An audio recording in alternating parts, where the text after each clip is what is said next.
Hello and welcome to A Dad Reads with me, David. Now, I'm just going to point this out, you might notice it. It's fine, I gave blood today and it's something I like to do. But I only say that because as I was walking in the hall, there's a big hall with a few chairs out for people to give blood, and they had the radio on, but over the top of the noise of the radio, you could hear my shoes squeaking. It was so embarrassing. I don't know what's wrong with them. Maybe I need new shoes? What do you think? Actually, that brings us to today's story. And it's called The Elves and the Shoemaker. And it's by Maria Alperin and Erica Jane Walters. Shall we read it and find out what the elves get up to? Let's read it, shall we? The Elves and the Shoemaker. In an old and shabby shoe shop there lived a cobbler, Stan, and his wife, Jan. Though they were poor, they were very happy, for they loved to make shoes. Shoes for walking, and shoes for jumping, shoes for skipping, and the best of all, shoes for dancing. Every day, Stan and Jan worked hard making shoes for their little shop. And every evening they slipped on their favourite dancing shoes and waltzed the night away. The villagers loved to watch them dance, and before long, people young and old whirled and twirled through the door to join in. All summer long the shoemakers danced, sharing their joy with everyone around them. But soon the bitter winter came, and as the weeks passed, fewer and fewer customers stopped to buy shoes. Whatever will we do? Worried Sam. Soon we will have no money left and no more firewood. The shop grew quieter and quieter. That night, Stan and Jan huddled by the tiny fire, their fingers too cold to sew and their feet too frozen to dance. Let's go to bed, Jan chattered. Perhaps we'll think of something in the morning. But in the morning they awoke to find the most magnificent pair of shoes. Leaping laces! Who made these? Marvelled Stan.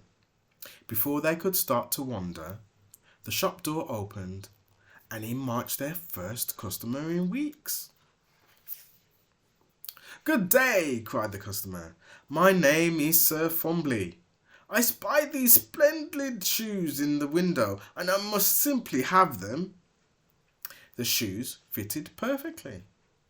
So Sir Fumbly paid Stan a handful of gold pieces and skipped away merrily in his new shoes. Delighted, Stan went to the market to buy some supper and firewood. And that night, the shoemaker and his wife danced with joy once more. The next morning they found, to their amazement, 3 new pairs of shoes, even more stunning than the last. Stan and Jan could not believe their eyes. But just then, Greetings, shoemakers! I am Sir Flipsy Flopsy, and I have heard tales of your marvellous shoes. Why, they are even more fabulous than I had imagined, he bellowed. I shall buy all of them. 1 pair for me, and the others for my horse Toby. So Sir Flipsy Flopsy filled the shoemaker's pockets with gold coins and galloped off. From then on, there were shiny new shoes every morning. Soon the shop was warm and cosy, bustling with customers day after day. One day Jan said, We still do not know who is helping us. I wish we could thank them. Then Stan had a wonderful idea. Why don't we stay up and find out?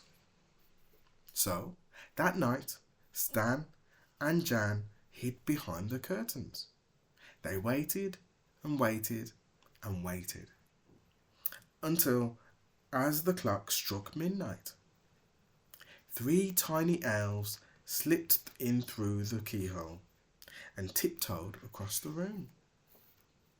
The elves set to work with a stitch, stitch, stitch, and a rap-a-tap-tap, and as they worked they sang. We love jumping, leaping, prancing, we are sad when you stop dancing. So in we creep while you are dreaming, making new shoes bright and gleaming.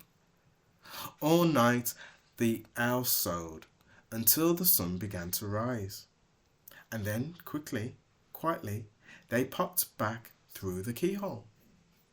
Stan and Jan were so surprised by what they had seen. What delightful little elves, Stan whispered. We must repay their kindness. Let's make them their own little dancing shoes, said Jan, and some dancing clothes too. So, the next morning, that's what they did. Jan knitted tiny jumpers using tiny pins, then sewed on tiny apple pips for decoration. Stan crafted tiny shoes from dandelion leaves, then stitched them with daisy stem laces. And together they made little pointy hats finished with the tiniest pom-poms.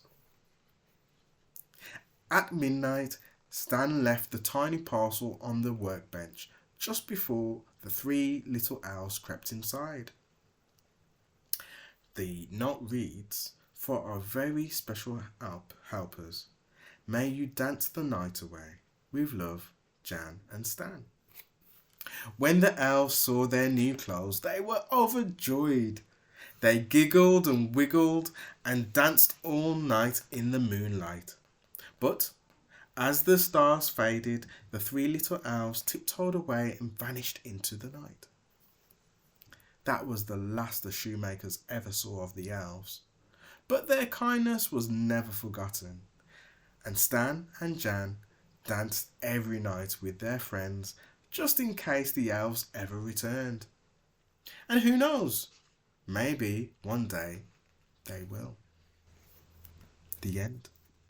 Ah, what a nice, sweet story that was. What do you think of that story? Remember, please tell me in the comments because I want to hear from you.